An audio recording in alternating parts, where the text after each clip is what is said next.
weather still with pride. Ain't don't think I can take a full ride. Still see her now with his boy, ready to fight, make it all hang on. But till they won't take no shit. Got his tongue watching like he's striking his lips. Memories love for still linger on. From an era 40 years gone.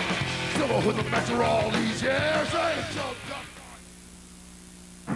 And this is Pedro Angel Serrano, and it's Friday night in New Brunswick, and I'm right now at the Melody Bar. Tonight there's a show with the Wretched Ones and TR6, punk rock and psychobilly. Nice little mix for everybody. It's sort of like a chocolate chip mint ice cream type of thing. So I'm looking forward to that, and there'll be an interview with the Wretched Ones a little later on in the show.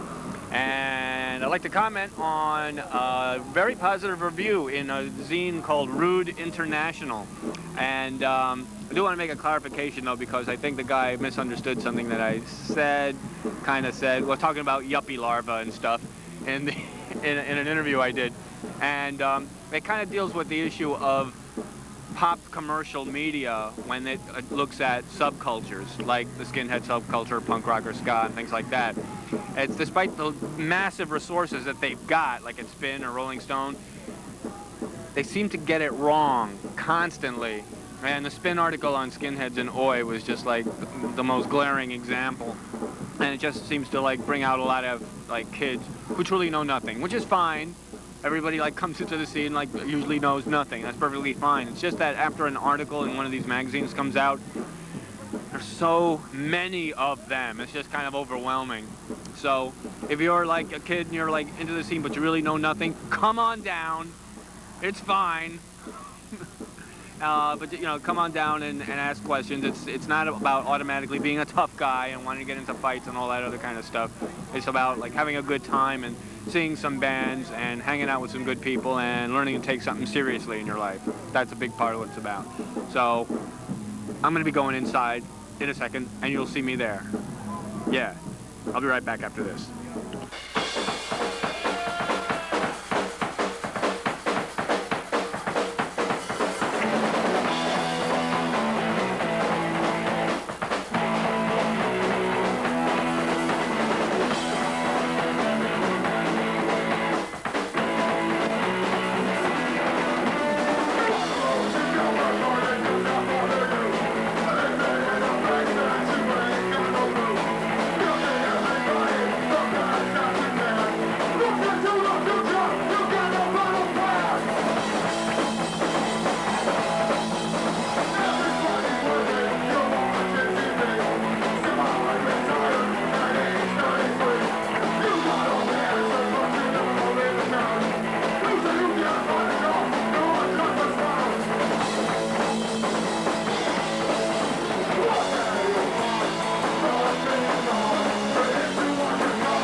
As you can clearly see, they're slowly closing in. Progress. I put that in quotes. Is slowly closing in around this venerated musical establishment. And tonight there's a show. The Melody Bar has bands playing. They also do all ages shows on earlier in the day, and they do Saturday matinee all ages as well. And I am speaking to the singer for the Wretched Ones. Introduce yourself to the people. My name's Armin. And the Wretched Ones are one of the more, how shall we say, more well-established bands in the New Jersey scene. We are the oldest band by a mile, I'd say. By a mile. Like, when did the band get started? 1989. Wow. A decade. That way, we're already 30 at that point, so we'll leave it at that. That good man. Good thinking. How many recordings have you guys put out? We have 3 albums by the time this thing comes out, and about 10 45s and a bunch of compilations and stuff. Yeah. So we try to stay busy. It's our hobby, really. Yeah. Your hobby. You're a working man. Yeah, we could say that. We still work. We have no aspirations to really quit and be musicians, and I don't think that'll be, it's really not in the cards for the Wretched Ones right now. The Wretched Ones. Like, what do you guys sing about? We sing about what we know, which is going to work, waking up tired, and having beers, paying bills, That's what we know, so we sing about that. The regular life. Yeah. Regular life. Regular life stuff. Yeah, you write, like, never have I seen a band incorporate music and beer drinking as seamlessly as the Wretched Ones. It's just amazing. Like, not just singing about it, but drinking it while you're singing it. It's incredible. Like, how did you manage this ballet that you perform every night? Yeah. I don't know if it's a ballet, but it is our hobby. So a lot of people drink beer during their hobby. Some people might golf or fish. We happen to play music, and we drink beer during our hobby, which is music. Yeah, it's a beautiful thing. What's the name of your next album coming out? We Don't Belong to Nobody. That's our new album coming out pretty soon. Yeah. Headache Records, might as well throw that in. Yeah. Headache Records out of Midland, New Jersey, is that it? Midland Park, New Jersey. Yeah. How long has that label been around? That's about 12 years. Yeah. Yeah. A lot of great punk rock out of that band. 50th release is coming out. Woohoo! But again, hobby is the word there. Yeah. Hobby. I know you need a real job to support these hobbies, unfortunately. You guys don't tour out very often. I was stunned when I went out to Kansas City, Missouri, and I found you out there because... We were stunned to see you. Like, holy crap, a face we recognize. We were very stunned to see you there as well. Yeah, for a second I thought you guys were stalking me or something, but... No. How did that happen? How did you end up in Missouri? A nice guy, Tim from Upstart Records, called us and wanted us to play there. We said, well, we don't have the time to go there. Then when he offered plane tickets, we said, yeah, we're not fools, we'll take that. So we went out there, and he bought us beer and gave us a place to stay, so we took it. Yeah, that was a great show. That was good. Yeah. And there were a lot of people out there who were really looking forward to seeing you guys. Apparently you're legends among all the little kids out there. Well, I wouldn't go as far as legends. I wouldn't put it that way, but, we exist. I don't know if we're legends at all. I doubt that. My favorite memory from that show was seeing this straight-edge skinhead. He had like X's tattooed on his hands, and he had a straight-edge T-shirt. And of course, you're singing. Every other song you're singing is about drinking beer, and he's up front with a big smile on his face, applauding. He thought it was great. It's another sign that music is universal. It is the universal language, and if it's, I guess, what's the right word? Performed right or displayed right, everybody can smile. It's everybody's welcome all the time, and it doesn't matter, Just have fun. Right. So rock and roll, it really is. Punk rock, hardcore, everything. It's all rock and roll. Yeah, it's all rock and roll, definitely. It always boils down to the same thing. You could say it doesn't, but it is just always back to the same old thing. Yeah, definitely. When I hear you guys play, you're one of those bands where it's impossible to be in a bad mood after I see you guys. Try not to progress. It is, if a part comes up during a new song, it might be a little too fancy or whatever you want. We're like, well, that doesn't sound like us. And wait, we almost committed art there. Wait a minute. Whoa! Also, that we may never be able to reproduce that part, so we better cut it now while we're ahead, so we can play it some night when we have our beers. Right, exactly. Yeah, rehearsing when you're sober, you begin to aspire to higher things, and you got to be careful about that. It's very dangerous. We drink and practice too. Oh, okay. Any final words for the little kids out there watching? Don't be like us. The songs we sing, you still have to be responsible in life. That is part of our message is a little bit hidden. Yeah. You gotta to have fun. You gotta do the work. Right. Then enjoy yourself. I'm just a working man. Drink when you're happy, not when you're depressed. Very good. And with that, we'll be right back after this. Tara, tell me a little something about yourself. Terror from New Brunswick. Just out chilling, having fun, having a good time. And what brings you out? What brings you out here? Spectre 7. Now, I saw about just a year ago you had Liberty spikes on. Yep. I saw you on the Skin Independence Day video. I recognized you right off. What causes you to become a skin now? It's just the whole punk scene, how all the kids are. The kids have like total attitudes. They're all arrogant. If you don't look punk enough, you're like not in the scene.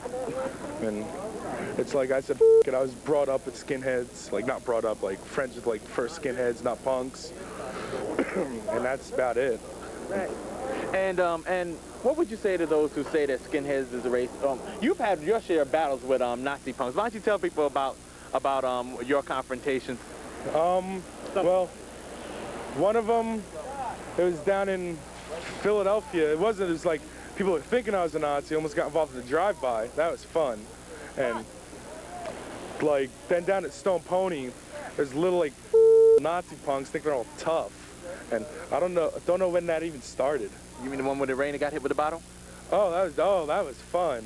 Like it sucks because like the Nazis, like I don't even know who it was. I'm not gonna go around saying who it was if I knew who it was, but like they acted all big and bad, stood across the street, hit over the bottle. They started pulling away without their friends. That shows how much they like support each other. If one of my friends all of a sudden like almost got attacked, I would have went after them. I would have stayed with my friends. I wouldn't care. I'd fight for my friends. But it's stupid over the most stupid reason. Skin color has nothing to do with who you are. Right. All right. Thanks a lot, man. Oh, sorry. Hi, I'm back. This is Pedro Serrano being professional in front of a camera. And I am speaking with members of TR6, local psychobilly band. Come over here. Introduce yourself to all the fine folks. Well, Phil, honest and upstanding citizen. I'm Tom, and I play the drums. I'm Frank Purdue, the slap bass player. And how long is this band? So fucking Yeah. serious. I know but yeah. He can edit, but watch the naughty words anyway. Like small children may be watching, and we're trying to corrupt them subtly. Yeah, we love small young girls. Small young girls, remember that. Anyway, I'll talk to this guy. He seems to be he seems to be wholesome. Look at the dude. It's frightening. This is the most wholesome looking one of the bunch. Okay, look at this. Anyway, so what's the history of this particular band? We got together in November '97. That's when we started. And I don't know how we made it this far. We're still alive. You put out a 7-inch recently, I know that. Yeah, a year ago, and we're going in the studio, and we're going to do a full length now. Awesome. So that'll be coming out by next year, hopefully early 2000. It'll be called Living on Borrowed Time. And Spindrift Records is putting it out. Where's Spindrift Records from them? They're out of New Jersey and in England. Both. Transatlantic label. Yes. Woohoo! UK and the States. Yeah, beautiful. All right, so you are a psychobilly band. Yep. And who wants to explain to the folks what psychobilly is and like the history of this thing? Drug-crazy people doing rockabilly. Rockabilly. Yeah, it's taking old rockabilly and mixing it up with, like punk. Tell me the explanation. I guess it really started in the late 70s with bands like the Cramps and the Meteors. And it's been going on for a while, and it never really took off in America. But who knows, maybe. Yeah, you say it never took off in America. I know that there was this huge rockabilly festival out in England or like in Europe somewhere that you were involved with. Happening all the time. We did one called the Big Rumble, which is a big psychobilly thing they do every year. Except we played the last one. They're not doing it anymore. That was last November, and it was in where the hell was it? Great Yarmouth, England. Yeah. South Shore, I believe. 3-day festival. Play with lots of great bands like the Necromantics. A lot of drinking going on there. For drinking, nudity. It was cold out there. We were running around with no clothes and really cold in England. England by the in shore in October. November. Ooh, bad.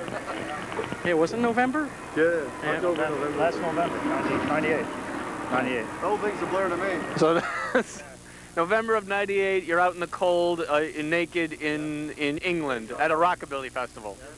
Sounds. Some drugs and some beer and That's That's all we basically can it. basically remember from Quick little story. I remember getting to Newark Airport, and I came to in the tube in London somewhere with a bottle of wine in my hand, heading to our hotel, and then the rest of the trip. I don't know. And so the adventure begins. It's one of the many adventures. All right, kids, remember, this is not what you aim for. You want to be a wholesome, you know, a responsible adult. not like these folks. Are you serious? You mean that? I'm a nice guy. I'm upstanding. Look at With the Satan, I just do that to make people angry. I don't believe in anything. yeah, of course. I believe peace, love, and harmony. Peace, love, and harmony. All right. We're done? Yeah. So how long? When does the full length come out again? Hopefully in January 2000. Early. Starting off the millennium, right? What was that? Starting off the millennium with a new album. Of course, if we make it. Hey, kick us ass. Just film a little bit of this show. We're gonna fucking burn this place down. And he's getting the matches now. He's got to get his beer. Okay. Do you want to for folks who aren't familiar with rockabilly? Are there any other bands you want to recommend for them to listen to? TR6, TR6, TR6, and more TR6. All right, get a pencil and paper, folks. Could you repeat that slowly? TR6. There's another band called TR6, TR6, TR. Now, there's a few other good bands. Photon Torpedoes from Boston. There's not many from America, especially on the East Coast. It's really not happening. Worth mentioning. It's, you know, really underground. But maybe, who knows? Maybe we'll kickstart something. I don't know. You know. If you're interested in, you know, checking out that, you know, psychobilly and rockabilly stuff, pick up stuff by the Cramps, of course. You know, and Meteors, even the Stray Cats. That'll get you going. That's good. A primer, a rockabilly, psychobilly primer. And then, of course, old Elvis. You know, early Elvis. Oh, you mean the Sun? You mean Sun stuff? And this guy, Gene Vincent, right? Sun Records, and look for Gene Vincent. All right, kids. That's the roots. Stick to your old Motorhead, Venom, and all that old good stuff too. There you go. So you gotta like the old stuff, but you can't forget, like, you know, the stuff you grew up on. And I must say that Black Sabbath is the source of all good music too. So make sure you buy the first Black Sabbath albums. Right. Okay, kids. I hope you're taking notes.